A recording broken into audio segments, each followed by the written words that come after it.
안녕하세요. 김승현 안PD의 스포일러 안PD입니다. 최근에 자동차백과 코너를 통해서 국산차에 대한 이야기를 많이 나눴죠. 브랜드와 모델별로 잘 팔리는 이유와 안 팔리는 이유에 대한 이야기를 했는데 많은 분들이 공감해 주셨습니다. 그래서 이번엔 수입차 이야기를 해볼 겁니다. 왜 그런 거 본 적 없으세요? 판매량은 벤츠가 훨씬 많은데 정작 욕은 벤츠가 다 먹고 칭찬은 BMW가 받는 상황이요. 실제로 판매량은 지난 몇 년 동안 벤츠가 계속 1등이거든요. 그런데 이미지는 BMW가 훨씬 좋은 것 같은 느낌입니다. 오늘은 벤츠보다는 덜 팔리지만 이미지는 BMW가 훨씬 좋은 이유에 대해 이야기를 해볼까 합니다. 요즘 소비자들이 벤츠 대신 BMW를 많이 찾는 이유도 차례대로 나오니까요. 끝까지 지켜봐 주시면 감사드리겠습니다. 그냥 단순하게 순위만 보면 벤츠가 계속 1위를 하고 있는 게 맞습니다. 5년 넘게 벤츠가 1위를 차지하고 있는데 판매 실적을 세부적으로 보면 이야기가 좀 달라집니다. 2016년하고 2017년을 보면 벤츠하고 BMW 판매량 차이가 8,000에서 9,000대 정도였습니다. 그런데 갑자기 2018년에는 격차가 2만 대 넘게 벌어집니다. 이때가 왜 그러냐면 여름에 BMW 화재 사태가 전국적으로 크게 이슈가 됐죠. 이 영향이 다음 해까지 가서 판매량 차이가 33,000대까지 벌어져 버립니다. 사실 이때까지만 해도 BMW는 영원히 끝나는구나 싶었거든요. 그런데 갑자기 판매량 격차가 확 줄어버립니다. 2020년 판매 실적을 보면 벤츠랑 BMW 판매량 차이가 2만 대 아래로 줄어들었고요. 재밌는 건 BMW는 판매량이 늘고 벤츠는 반대로 판매량이 줄었습니다. 그리고 올해 1월부터 8월까지 판매량 차이는 불과 8,500대밖에 안 됩니다. 화재 사태 이후에 엄청나게 회복을 하고 있다는 건데 여기에는 나름 그럴만한 이유가 있었습니다. 크게 세 가지로 정리할 수 있는데요. 첫 번째는 벤츠의 부진입니다. 사실 우리나라 수입차 시장은 벤츠랑 BMW가 독점하고 있죠. 올해 판매량을 보면 2등인 BMW가 47,000대를 파는 동안 3등인 아우디는 15,000대도 못 팔았습니다. 갭이 엄청 크다는 건데 이건 무슨 소리다?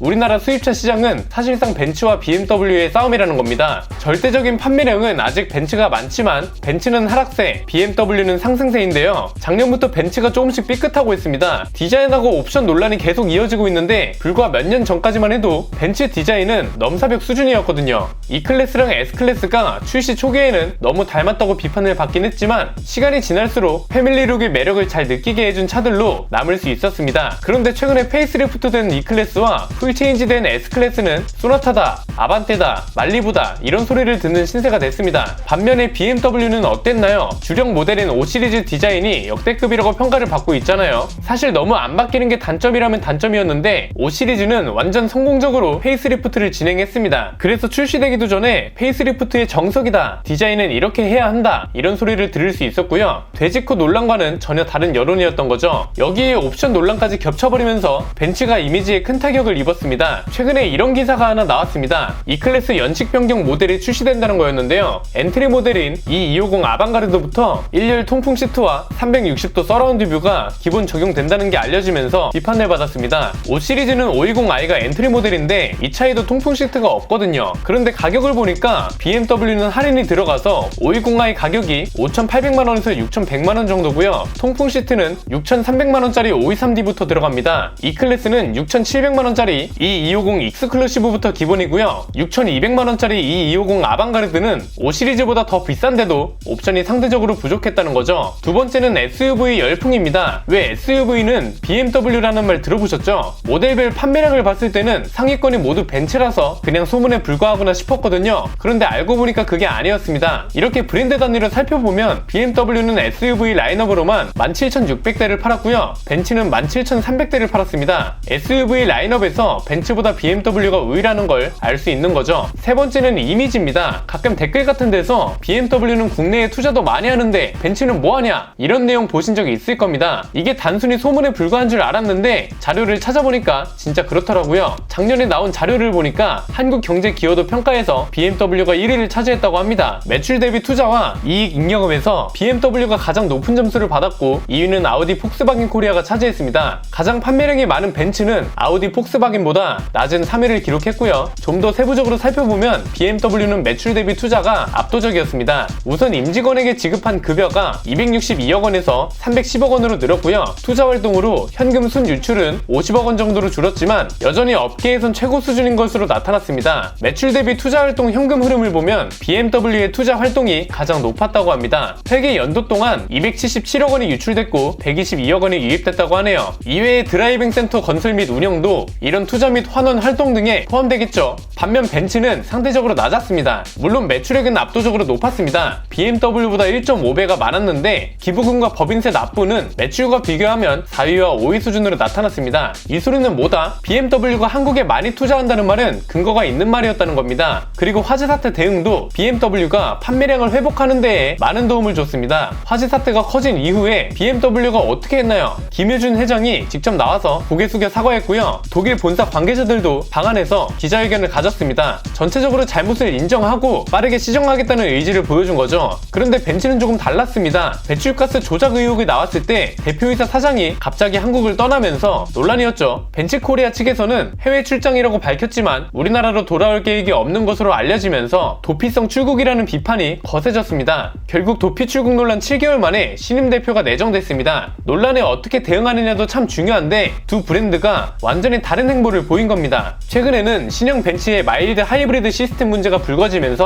이게 또 다른 논란이 시작됐죠. 시동이 꺼지거나 하는 문제가 발견이 됐는데요. 이게 또 일본은 리콜을 해주고 우리나라는 리콜을 안 해준다는 논란도 생겨서 여러모로 이미지에 계속 타격을 입고 있는 상황입니다. 정리해보면 이렇습니다. BMW 회복세가 뚜렷한 이유는 현재 벤츠가 디자인과 옵션 논란 등으로 부진하다 SUV 열풍으로 자연스럽게 우위를 가져갔다. 그리고 국내 투자, 논란 대응 등 긍정적인 이미지에서 우위를 가져갔다. 이렇게 정리할 수 있을 것 같습니다. 그리고 이런 행보와 이미지가 쌓이면서 자연스럽게 소비자들의 선택으로 이어진 거고요. 오늘 제가 정리해드린 내용 외에 보충하고 싶으신 내용 있으시면 댓글로 자유롭게 남겨주시면 감사드리겠습니다. BMW는 이러한 이유들로 회복세가 강한 상황인데 어쨌거나 절대적인 판매량은 벤츠가 여전히 많은 상황이죠. 그래서 다음 영상은 벤츠가 유독 잘 팔리는 이유에 대해서 이야기를 해보려 합니다. 앞으로 이런 시장 동향 이야기도 가장 빠르게 스포일러 해드릴 예정이니까요. 구독과 좋아요, 알림 설정을 통해 가장 빠르게 받아보셨으면 좋겠습니다. 저희와 성장을 함께하는 팀원들을 소개하면서 영상 마치겠습니다. 김승현 안PD의 스포일러 멤버십 관심 있으신 분들의 많은 참여 부탁드리겠습니다. 안PD의 자동차 백과 BMW가 잘 팔리는 이유 편이었습니다. 감사합니다.